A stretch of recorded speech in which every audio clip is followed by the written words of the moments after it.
Everyone, this is for class 10. The chapter name is Life Processes. In the previous part, we have seen transport system in plants. In this part, we will study transport system in humans. Now, we have learned that living organisms perform various life processes for their survival. For this, they need various useful materials like food, water, and oxygen. All the living organisms also produce some waste materials like carbon dioxide and urea. These waste materials are harmful and have to be removed from the body. Thus, we need one medium to carry or to transport the essential nutrients and oxygen to each and every cell of our body, as well as to get rid of the wastes which have been produced in the cells. And this medium is nothing but blood, right? Now, to transport all these essential substances to each and every cell of our body, we need a network of pipes so that this medium called as blood can flow through this pipe and can reach each and every tissue of our body, so that each and every body part can perform well, right? Or can do their function efficiently. Now, these pipes or tubes are nothing but blood vessels, right? What are the blood vessels in our body? Arteries, veins, and capillaries, that we know, right?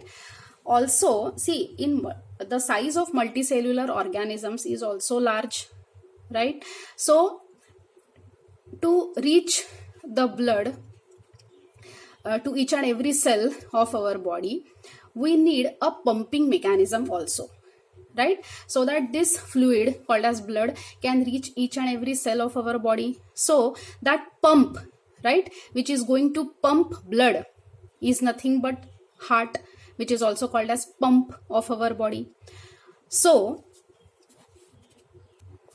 these three parts, when combined together, forms the transport system of our body. And this transport system is also called as the circulatory system. So, the transport system or circulatory system in human beings consists of a pumping organ, which is nothing but heart, right? Then system of blood vessels. What are they? Arteries and veins. And circulatory medium, right? A fluid medium, which is blood and lymph. So we will be studying each and organ in detail. But before that, let's first see the sectional view of human heart and the schematic view of human heart.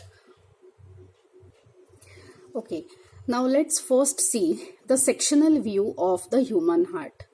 हम लोग एक एक part सिर्फ देख लेते हैं, इसका detail explanation will come later. Okay okay, this is the sectional view of human heart. देखिए, this is called as aorta,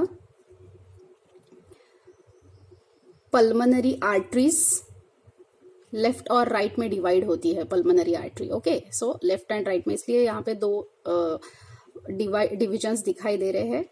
then pulmonary veins, right? Pulmonary मतलब related to the lungs, that is why the name pulmonary. vein lungs से आते जाते हैं ये जो blood vessels है वो, इसलिए उनको नाम दिया है pulmonary. Okay, so pulmonary arteries and pulmonary veins. Then left atrium, ऊपर का जो पार्ट होता है वो, लेफ्ट साइड का ऊपर का पार्ट हार्ट का, that is called as left atrium. जो निचला पार्ट होता है that is called as left ventricle. Similarly this is right ventricle, जो निचला पोर्शन है, और ऊपर का जो पोर्शन होता है राइट साइड का, that is called as right atrium, right? Okay, अब ये जो लेफ्ट साइड और राइट साइड जो है, it is divided by a wall, and that wall is called as septum. It is also called as dividing wall. इसका काम क्या है? It doesn't allow mixing of oxygenated and deoxygenated blood. Okay. Then vena cava from upper body, that is also called as superior vena cava. जो upper body से आता है, right, into the right atrium, that is called as upper vena cava, right? So upper vena cava दूसरा नाम है उसका superior vena cava.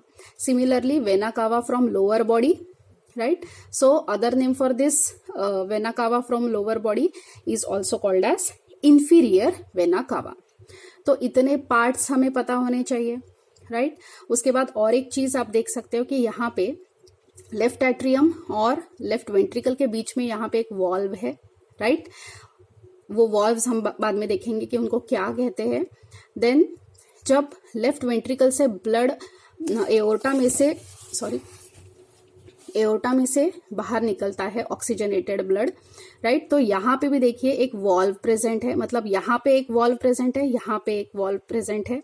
Similarly right atrium और right ventricle के बीच में ये और एक वॉल्व है, राइट? और सिमिलरली राइट वेंट्रिकल से जब लंग्स के तरफ जाता है डीऑक्सीजनेटेड ब्लड, तो देखिए यहाँ पे भी और एक वॉल्व है. तो टोटल 4 वॉल्व प्रेजेंट दिखाई दे रहे हैं यहाँ पे. एक ये है, सेकेंड ये है, थर्ड और ये है फोर्थ. उनके नाम क्या है वो बाद में देखेंगे.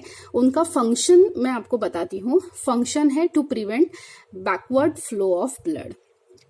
एक बार इस पोर्शन से नीचे आ जाता है ब्लड तो वापस ऊपर नहीं जा सकता है, क्योंकि ये वॉल्व जो है वो प्रिवेंट करता है backward flow of blood. So the function of valve is to prevent backward flow of blood. So ये हुआ sectional view of human heart. Now let's see the schematic view. This is nothing but schematic view.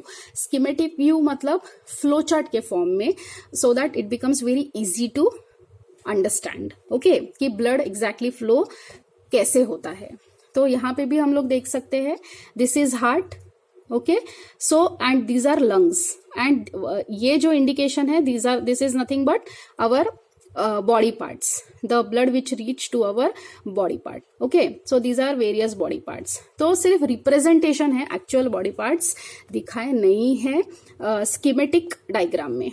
Okay okay, now देखो lungs से जो red colour का दिखाई दे रहा है, this is oxygenated blood which comes to left atrium. Left atrium से जाएगा लेफ्ट वेंट्रिकल में, लेफ्ट वेंट्रिकल से through aorta to different body parts. देखो एओर्टा से टू डिफरेंट बॉडी पार्ट्स जाता है, फिर वहां पे वो यूज होता है oxygenated blood to perform various activities, right? और उसमें वेस्ट भी जनरेट होते हैं, right? So that is called as deoxygenated blood, right? अब डीऑक्सीजनेटेड ब्लड जो है उसको तो बाहर निकालना है हमको एज अ वेस्ट, राइट?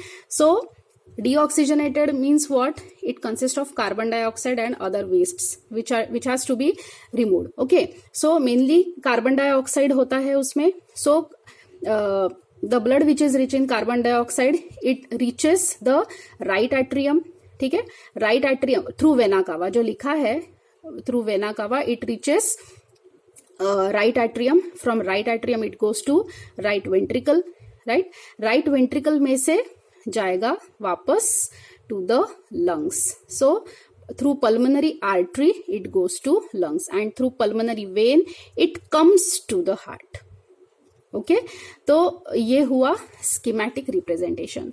अब हम लोग एक एक पार्ट जो है हार्ट का, दैट इज एक एक पार्ट जो है हमारे सर्कुलेटरी सिस्टम का, that is heart, blood and blood vessels, detail में देखते हैं. Okay, now let's start with the first organ which is heart, which is also called as pump. Okay, ये जो है ये इंटरनल स्ट्रक्चर ऑफ हार्ट है. Okay, जहां पे ये जो ब्लू कलर की आपको ट्यूब्स दिखाई दे रही है, these are nothing but veins. Okay, ये राइट? और जो रेड कलर का आपको ये दिखाई दे रहा है tube, that is called as artery. That is artery. तो इतना डिफरेंस पता होना चाहिए कि ये जो रेड कलर का इंडिकेशन है, that is nothing but artery, और ब्लू कलर का जो है वो है when.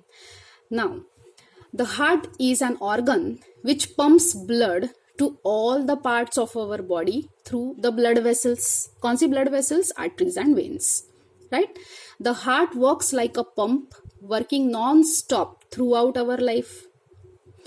The heart is located between the lungs in the chest cavity, with its lower tip slightly tilted towards the left. कहाँ पे होता है heart? It is located between the lungs. Chest cavity में होता है between the lungs, right? And it is protected by the rib cage, right? और थोड़ा सा tilted होता है on the left side. Now, what is the size of our heart? The size of our heart is roughly equal to our fist, मुट्ठी जितना, right? About 12 centimeter in length and 9 centimeter in breadth. Okay, now the heart is enclosed in a double-layered membranous sac called pericardium. देखो ये जो heart है वो एक sac में, double layered membranes sac जो होता है, ओके, जैसे बैग होती है या सैक होती है लेकिन डबल मेम्ब्रेन वाला होता है वो, उसके अंदर ये पूरा ऑर्गन प्रोटेक्टेड रहता है, ओके। जैसे हमने सेल ऑर्गेनेल्स में हमने पढ़ा है कि न्यूक्लियस के ऊपर डबल मेम्ब्रेन होती है, राइट? वैसे ही हार्ट जो होता है वो एक डबल मेम्ब्रेनस सैक जो होती है उसमें प्रोटेक्टेड होता है, right? And that double membranous sac, right, इसके ये पूरा एक सैक में, डबल मेम्ब्रेन वाला जो सैक होता है उसमें प्रोटेक्टेड होता है, and that double membranous sac is called as pericardium.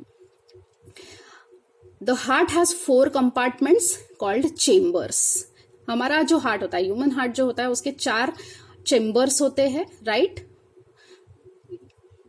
Atrium, left ventricle, right atrium, right ventricle, right? The upper 2 chambers of the heart are called atria. देखो ऊपर के जो चेम्बर्स होते हैं उनको बोलेंगे हम लोग एट्रिया. सिंगुलर इज एट्रियम, और ऑरिकल्स भी बोलते हैं उनको. आप एट्रियम भी बोल सकते हैं, ऑरिकल भी बोल सकते हैं. And the 2 lower chambers of the heart are called ventricles. ये जो नीचे के 2 है इनको बोलेंगे हम लोग वेंट्रिकल्स, ओके. तो टोटल हो गए 4, right? 4 compartments called chambers. Now the left side of the heart has oxygen rich blood. अब लेफ्ट साइड में ऑक्सीजन रिच ब्लड आता है फ्रॉम लंग्स, राइट? कहां से आता है? ये जो है pulmonary vein, right? Pulmonary vein जो होती है वहां से सबसे पहले एट्रियम में ब्लड आता है, okay. Whereas the right side of the heart has carbon dioxide rich blood, also called as deoxygenated blood. Right side जो है एट्रियम और वेंट्रिकल मिला के वहां पे deoxygenated blood आता है from the body, राइट? और यहाँ पे लेफ्ट साइड जो है एट्रियम और वेंट्रिकल, वहां पे ऑक्सीजन रिच ब्लड होता है, okay. Now the left side of heart is completely separated from its right side by means of a partition wall called septum. वो पहले भी बताया था आपको कि लेफ्ट पार्ट और राइट पार्ट डिवाइडेड होते हैं with the help of a wall called as septum, so that oxygenated and deoxygenated blood do not mix with each other, right? Then a tricuspid wall is present between right atrium and right ventricle, right? वो कौन सा valve है? ये वाला. Right atrium और right ventricle के बीच में ये ट्राइकस्पिड वॉल, ये जो दिखाई दे रहा है ये वॉल्व प्रेजेंट होता है, which prevents backward flow of blood. एक बार यहां से यहां आ गया ब्लड तो वापस नहीं जा सकता है, right? Similarly a bicuspid valve is present between left atrium and left ventricle, which allows blood to flow from left atrium to left ventricle, right? तो ये वॉल्व के, बाइकस्पिड वॉल्व के वजह से लेफ्ट एट्रियम का ब्लड जो है एक बार लेफ्ट वेंट्रिकल में आ जाता है तो वापस फ्लो उल्टा नहीं फ्लो हो सकता है because of the presence of this valve called as bicuspid valve. One more thing, जो एट्रियम होते हैं उनकी जो वॉल्स होती है, अब ये लेफ्ट एट्रियम है, ये राइट एट्रियम है, उनकी जो वॉल्स होती है वो थिन वॉल्स होती है, right? Why they are they have thin walls because atria are receiving chambers. वहां पे ब्लड आता है, कहीं से आता है, यहाँ पे तो लंग्स से आता है और यहाँ पे फ्रॉम डिफरेंट बॉडी पार्ट्स यहाँ पे डीऑक्सीजनेटेड ब्लड आता है, right. Why they are receiving chambers, receive करते हैं ब्लड को, राइट. इसीलिए थिन वॉल्स होती है. वेयर एज जो वेंट्रिकल्स होते हैं left as well as right ventricle, उनकी जो वॉल्स होती है वो थिक वॉल्स होती है. Okay, why? Because they are pumping chambers. एकदम फोर्स से उनको ब्लड पंप करना होता है टू डिफरेंट बॉडी पार्ट्स. ये जो लेफ्ट वेंट्रिकल होता है वो पंप, ऑक्सीजनेटेड ब्लड पंप करता है, right, with a force to different body parts. इसीलिए बर्स्ट ना हो जाए, इसलिए इनकी जो वॉल्स होती है वो थिक वॉल्स होती है, क्योंकि उनको प्रेशर से, right, they are working under great pressure. Okay, similarly ये जो राइट वेंट्रिकल के जो वॉल्स होते हैं वो भी बहुत थिक होते हैं. क्यों? क्योंकि पंप करना है उनको ब्लड. कहाँ पे पंप करना है? यहाँ पे तो डीऑक्सीजनेटेड ब्लड होता है, वो डीऑक्सीजनेटेड ब्लड पंप करना है with a force to where, to the lungs for purification again. Now let's try to understand how blood circulates in our body. Okay, this is the diagram. This is nothing but a schematic diagram which we have seen before. Now the blood is circulated in the human body by regular contractions and relaxations of the heart, right? It contracts and relaxes, right? Heart. Now let us understand the circulation of the blood with the help of this schematic diagram. Contraction relaxation continuously होता रहता है, जिसको हम लोग बोलते हैं heart beat, right. Now होता क्या है? How does it flow? When blood passes through the capillaries of the lungs, then oxygen from air enters the blood, right. हमने जब रेस्पिरेटरी सिस्टम पढ़ा है तब हमने एल्वियोलाई जो होते हैं उनके विसिनिटी में बहुत डेंस नेटवर्क होता है ब्लड वेसल्स का, वो हमने देखा है, राइट. तो वहां पे through diffusion, right, oxygen enters into our blood, right, and carbon dioxide is taken away, right, during exhalation, right. So now we have oxygenated blood in the lungs. Then what happens? Now the blood is now oxygen rich and is called oxygenated blood, right. In the lungs, this part, this is oxygenated blood. Now the pulmonary vein brings the oxygenated blood from the lungs into the left atrium. Pulmonary vein जो होती है वो क्या करती है? oxygenated blood लेके आती है. कहाँ पे? कौन से पार्ट में? ये वाले चेम्बर में, which is called as left atrium of the heart. When the left atrium contracts, अब जब देखो, जब ब्लड यहाँ पे आता है, जब आ रहा है, तब लेफ्ट एट्रियम जो है वो एक्सपांड होता है, राइट, क्योंकि ब्लड आ रहा है उसमें, right. Then from left atrium it goes to left ventricle. Left ventricle में जब जाता है तब जाएगा कैसे? जब लेफ्ट एट्रियम कॉन्ट्रैक्ट होगा और लेफ्ट वेंट्रिकल एक्सपांड होगा, क्योंकि उसमें ब्लड आ रहा है, so it will expand, and इसमें से जा रहा है, इसीलिए left atrium will contract, right. Now when the left ventricle contracts, अब ब्लड क्या है? ऑक्सीजनेटेड ब्लड लेफ्ट वेंट्रिकल में आ चुका है. अब क्या होगा? अब उसको पंप करना है to different body parts the oxygenated blood, right. So what will happen? This left ventricle will contract, this will contract, और क्या होगा? With a great pressure, right, it will pump oxygenated blood into the main artery, right. ये वाला जो artery आपको दिखाई दे रहा है, यहां से जाएगा. This is nothing but aorta. This is nothing but aorta. तो लेफ्ट वेंट्रिकल से जो ऑक्सीजनेटेड ब्लड है वो एओर्टा में से जाएगा to different body parts, aorta to body. Okay, then the aorta branches into many arteries. अब ये एक नहीं होता है, यहाँ पे मैं आपको बाद में डायग्राम दिखाती हूँ. इस वो ब्रांचिंग होता है, एओर्टा का भी ब्रांचिंग होता है इन मल्टीपल आर्टरीज, और अलग अलग आर्टरीज अलग अलग बॉडी पार्ट्स के तरफ जाती है या पहुंचाती है ऑक्सीजनेटेड ब्लड.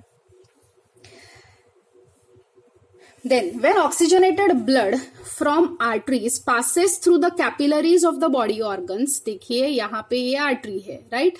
अब ये जो छोटी छोटी दिखाई दे रही है, these are nothing but capillaries of the body organs. Then it gives food and oxygen to the body cells. Arteries जो है आगे जाके छोटी छोटी और ट्यूबिंग्स में कन्वर्ट होती है, right? Which are called as capillaries. और कैपिलरीज जो होती है वो हर एक सेल को ऑक्सीजनेटेड ब्लड पहुंचाने का काम करती है, right? At the same time carbon dioxide produced as a waste product in the body cells during respiration enters the blood through capillaries. तो यहां से कार्बन डाइऑक्साइड, अब बॉडी सेल्स ने यूज अप कर लिया ऑक्सीजनेटेड ब्लड, वेस्ट क्या produce हुआ है? Deoxygenated blood, carbon dioxide rich blood, right? वो कैपिलरीज थ्रू कहां पे कनेक्ट होता है? To the vein, right?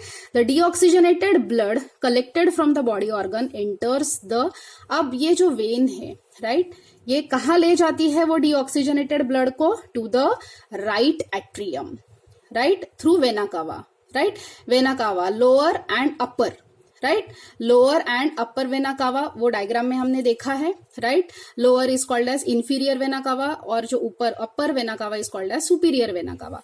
तो दोनों अपर बॉडी और लोअर बॉडी में से डीऑक्सीजनेटेड ब्लड यहाँ पे राइट एट्रियम में लेके आता है, right? Then with the when the right atrium contracts, अब यहाँ पे आ गया इसलिए एक्सपांडेड फॉर्म में है.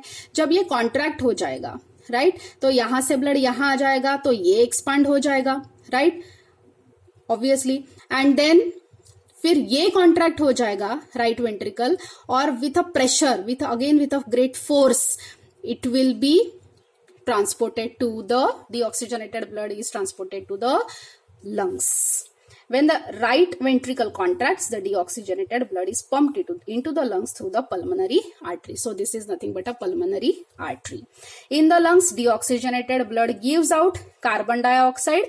Again through diffusion only, carbon dioxide is removed from the blood and fresh oxygen is again absorbed in the blood, and the same process repeats. So what happens in the lungs? Deoxygenated blood gives out carbon dioxide and absorbs fresh oxygen from the air being breathed in. So the blood becomes oxygenated again. This is how our heart works. Thank you.